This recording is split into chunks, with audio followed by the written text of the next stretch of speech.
ഉണ്ട്. ശ്വേതാമേനോൻ അമ്മയിലുണ്ട്, അവിടെ എറണാകുളത്തുണ്ട്.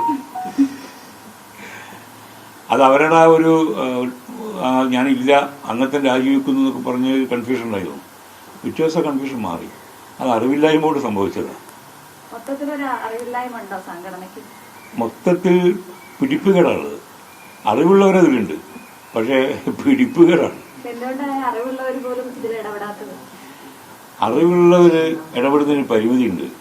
പറഞ്ഞാൽ മനസ്സിലാകുക ഞങ്ങൾക്ക് അറിയില്ല എന്ന് തുറന്നു പറയുന്നവരോടെ അറിവുള്ളവർ സംസാരിച്ചിട്ട് കാര്യമുള്ളൂ. ഞങ്ങൾക്കൊക്കെ അറിയാം എന്ന് വിചാരിച്ചിരിക്കുന്ന ആൾക്കാരോട് നമുക്കൊന്നും പറയാൻ പറ്റില്ല. അങ്ങനെ കേൾക്കുമായിരുന്നെങ്കിൽ ഈ സംഘടന ഇങ്ങനെ ആവൂലായിരുന്നു. അത് കേൾക്കുന്ന കാര്യമില്ല.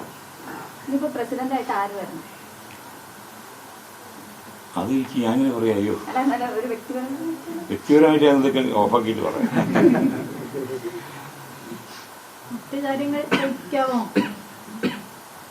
രാഷ്ട്രീയ സാഹചര്യങ്ങളൊക്കെ ഉണ്ടല്ലോ, മദ്യനയം, PMC,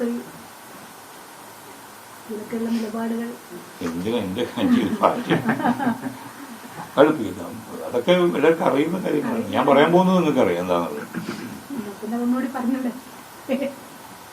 അല്ല, മദ്യനയത്തിൽ ഇടതുപക്ഷം കൊണ്ടൊന്നും സംഭവമല്ലേ, അത് ഇംപ്ലിമെന്റ് ചെയ്യുന്നതേ ഉള്ളൂ. അതിൽ തെറ്റൊന്നും എനിക്ക് തോന്നുന്നില്ല.